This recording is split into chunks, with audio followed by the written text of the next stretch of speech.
जिनका नाम पूरी दुनिया में सबसे ज़्यादा बार लिया जाता हो, जिनके प्रति लोगों की श्रद्धा अटूट एवं अविश्वसनीय हो, जिनके देश भर में सबसे ज़्यादा तीर्थ एवं मंदिर मौजूद हो और जिनके भारत भर में सबसे ज़्यादा प्रतिमाएं मौजूद हो, ऐसे कलिकाल में कल्पतरु तीन लोक के नाथ धर्मेंद्र पद्मावती परिपूजित विश्व पूजनीय 23वें तीर्थंकर श्री पार्श्वनाथ भगवान के अनेक तीर्थ के दर्शन हमने किए हैं, लेकिन आज उन्हीं में से एक मध्य भारत में महाराष्ट्र के विदर्भ प्रदेश में अकोला से 68 किलोमीटर दूर शिरपुर नामक प्राचीन स्थान पर कलिकाल में कल्पतरु श्री अंतरिक्ष पार्श्वनाथ भगवान विद्यमान है।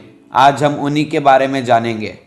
प्रस्तुत है तरुण तीर्थ स्पर्श का एपिसोड नंबर 1। मुनिसुरत भगवान के समय काल में रावण के बहनोई खरदूषण राजा को परमात्मा की पूजा करने के बाद वापरने की अखंड सौगंध थी। एक बार खरदूषण राजा अपने वायु विमान से कहीं पर जा रहे थे।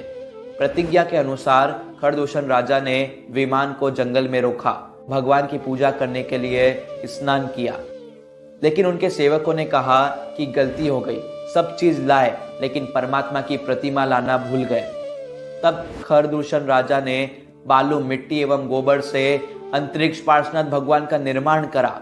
72 कला के निपुण राजा ने परमात्मा के अंदर नवकार मंत्र से प्राण प्रतिष्ठा की एवं कई विद्याओं से प्रतिमा को प्रभावशाली बनाया। पूजा के बाद प्रतिमा जी को एक बावड़ी में विसर्जित किया। बावड़ी के देव ने प्रतिमा जी की नित्य पूजा एवं भक्ति की, जिससे बावड़ी का जल प्रभावशाली हुआ। समय का पहिया आगे चलता रहा। हम भी चलते हैं लगभग 950 वर्ष पहले।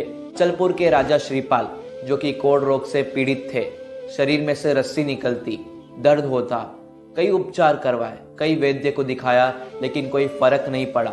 मंत्रियों को शासन सौंप कर राजा देश भ्रमण के लिए निकले।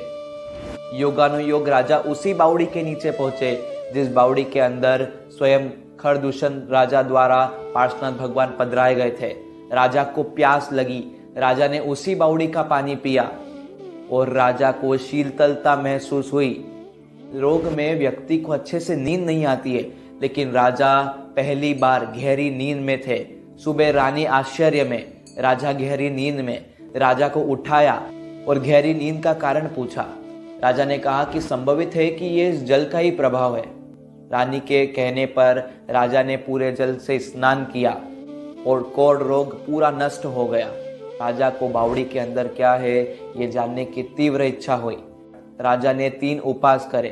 तीसरी और चौथी के मध्य रात्रि सपने में बावड़ी के देवात्मा पधारे और पार्श्वनाथ भगवान के दर्शन करवाए। राजा ने पार्श्वनाथ भगवान की प्रतिमा मांगी, लेकिन देवात्मा ने मना करते हुए अदृश्य हो गए। राजा ने 4 उपास और करे और 8वीं और 9वीं उपास की रात्रि में तब इंद्र महाराजा प्रकट हुए और कहने लगे कि क्यों आप बच्चों जैसे जिद कर रहे हो, ये परमात्मा इस धरती पर नहीं आना चाहते हैं, अब बच्चों जैसी जिद छोड़ दीजिए। राजा ने इंद्र महाराजा की बात सुनते हुए कहा कि अगर आप परमात्मा देते हो तो मेरी खुशी की कोई सीमा नहीं होगी, अगर आप परमात्मा नहीं देते हो तो मेरे उपास का कोई अंत नहीं होगा।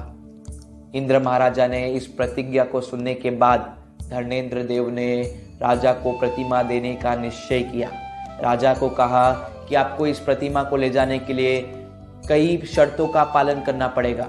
कच्चे सूत के धागे के साथ बावड़ी में से प्रतिमा जी को निकालिए। उसके बाद 7 दिन के बछड़े को रथ से जोड़िए। आप आगे चलते जाना, गलती से भी पीछे मुड़ के मत देखना। एक मंगल दिन राजा ने कच्चे सूत के धागे के साथ प्रतिमा जी को निकाला और प्रतिमा जी 42 इंच के पार्श्वनाथ भगवान इस धरती पर पहली बार आ रहे थे।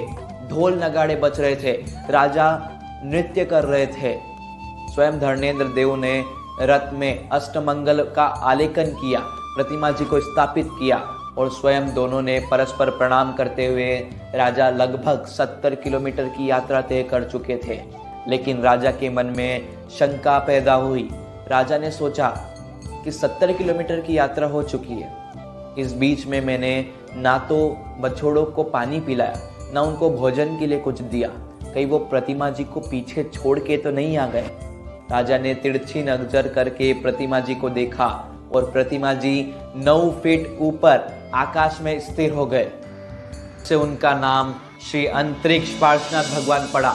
ये थे इस प्रतिमा जी का पूरा इतिहास संक्षिप्त में। आज की स्थिति क्या है दादा की? श्वेतांबर दिगंबर के मतभेद के कारण सन 1905 में पहला कोर्ट केस दाखिल किया गया था। उसके बाद तो देखो कोर्ट केस की जैसे लाइन लग चुकी थी, ऐसा प्रतीत होता था। स्थिति इतनी गंभीर हो चुकी थी कि लड़ाई होते, झगड़े होते, यहाँ तक कि हाथापाई भी हो जाती थी। इसी कारणवश कोर्ट ने 22 अप्रैल 1981 को दादा के दरवाजे पर सील लगा दी थी। उसके बाद 23 फरवरी 2023 को सुप्रीम कोर्ट ने जो 1905 में स्थिति थी उसको कायम रखने की अनुमति दी है। दादा 43 साल से ताले में कैद थे। ना दादा का पक्षाल होता, ना दादा की पूजा होती। कई आत्मा दादा को स्पर्श करने के लिए तरस रही थी। कोर्ट के इस आदेश के बाद अब हम दादा को स्पर्श कर पाएंगे। लोगों को डाउट था कि कब दादा का लेप होगा, कब 18 अभिषेक समेत प्राण प्रतिष्ठा होगी और कब हम दादा का पक्षाल एवं पूजा कर पाएंगे। तो इसकी पूरी जानकारी श्री अंतरिक्ष जी ट्रस्ट मंडल द्वारा दे चुके हैं, जो हम आपको अभी बता रहे हैं। आज हमने श्री अंतरिक्ष पार्श्वनाथ भगवान की पूरा इतिहास एवं आज उस तीर्थ की क्या स्थिति है, इस पर भी पूरा जानने का हमने प्रयास किया है। तो उम्मीद है आपको हमारी प्रस्तुति पसंद आई होगी। प्रस्तुतकर्ता श्री अखिल भारतीय राजेंद्र जैन तरुण परिषद। जय जिन शासन, जय अंतरिक्ष पार्श्वनाथ। हमको प्यारी है तरुण परिषद।